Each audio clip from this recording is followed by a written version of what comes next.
donc Eric, une question d'intérêt général sur l'expérience. Oui. Donc beaucoup de gens, avant le sentier ou dans les débuts du sentier, voire après, vivent des expériences, des fois renversantes, d'autres fois plus subtiles. Et il est vrai que les retours d'expérience sont parfois difficiles. Certains veulent maintenir l'expérience et n'y arrivent pas, donc il y a une douleur qui est provoquée par ça. D'autres cherchent à se remémorer l'expérience et pensent que la remémoration de l'expérience est un vécu.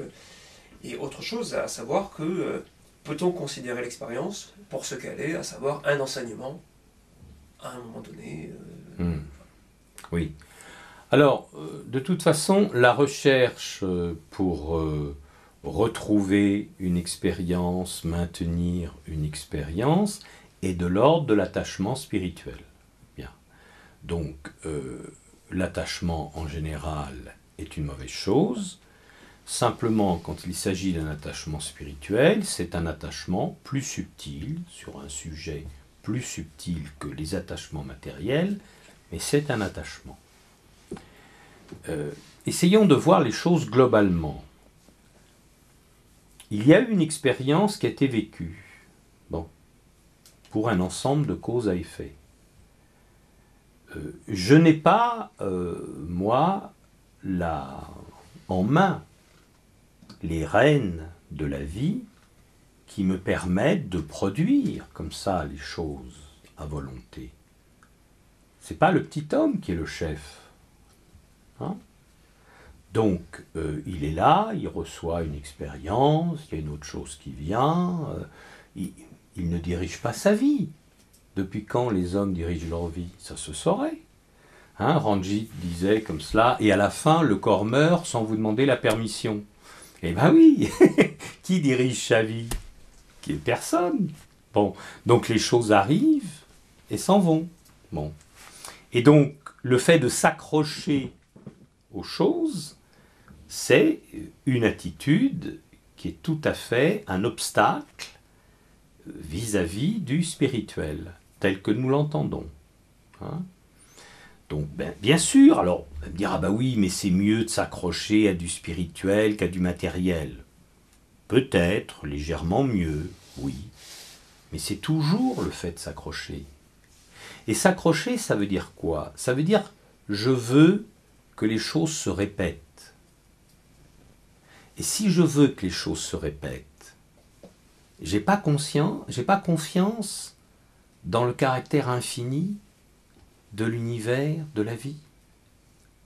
Pourquoi les choses se répéteraient? Pourquoi demain serait pareil qu'aujourd'hui? Vous avez vraiment envie de mourir d'ennui? C'est ça qui vous intéresserait? Que les choses se figent à un moment et que tout se répète comme ça, sans arrêt? Ce serait une horreur, voyons. Les choses changent. Tout change. Rien ne reste. Et dans l'éveil, il y a la prise de conscience de ça. Il y a même une double prise de conscience. Il y a la prise de conscience que tout m'échappe. Et il y a la prise de conscience que tout change. On dit comme ça, dans le zen, on dit, même si vous aimez les jolies fleurs, elles se fanent. Même si vous n'aimez pas les mauvaises herbes, elles poussent. La vie m'échappe. Voilà. Et donc, il y a l'imagination d'un petit ego, et ce petit ego, dans son imagination délirante, pense être propriétaire. Alors, il pense être propriétaire des choses. Donc, il dit, ah ben ça y est, c'est mon corps, je suis propriétaire. Donc, évidemment, aussitôt, il a peur de la mort. Ben oui, puisqu'il est propriétaire du corps. Donc, il a peur. Après, il peut avoir des possessions matérielles. Ben, je ne veux pas les perdre. Dès qu'il y a la notion de je égotique et de possession, que ça soit le coffre-fort rempli de billets ou les expériences spirituelles, on veut que ça se fige. On ne veut pas que je perde.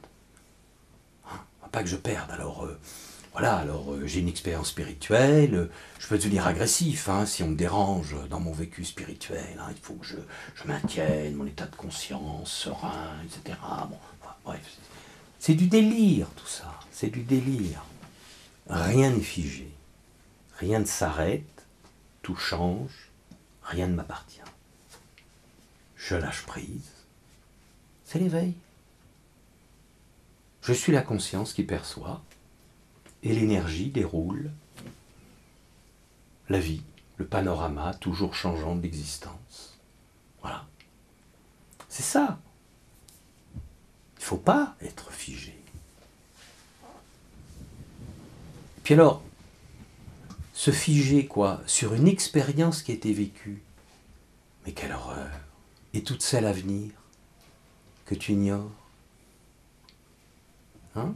On dit comme cela dans les Védas, nombreuses sont les aubes encore à venir que tu ignores. Hein? Il y a plein de choses à venir qui sont ignorées.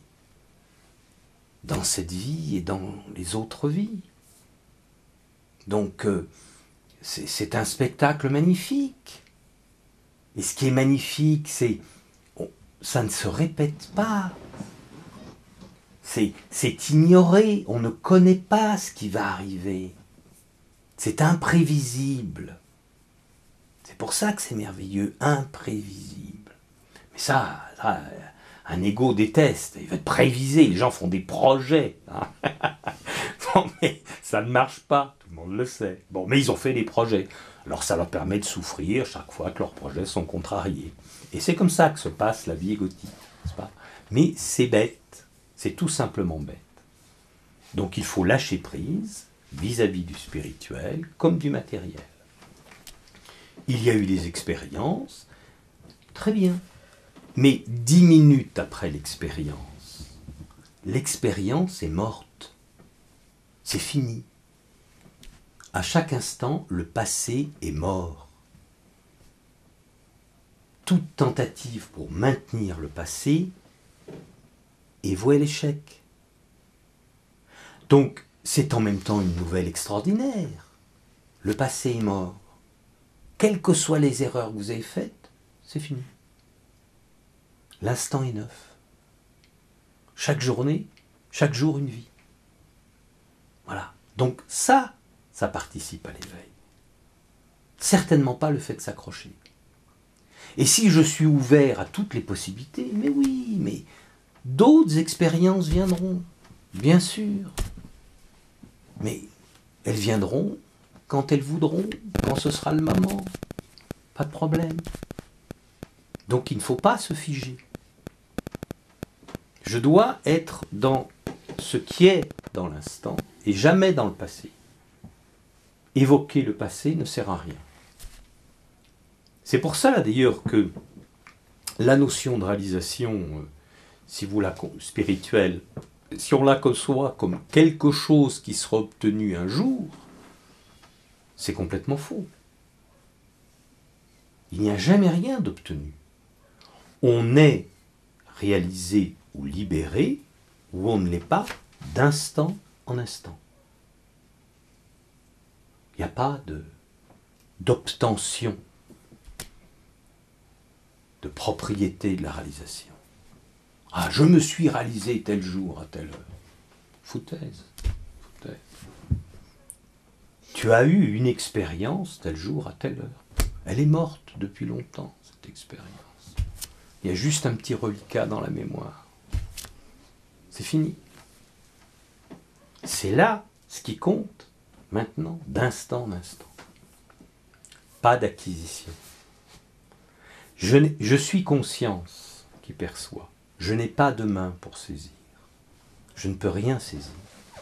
Je ne peux rien retenir. Je ne peux rien diriger. La vie coule. Je regarde.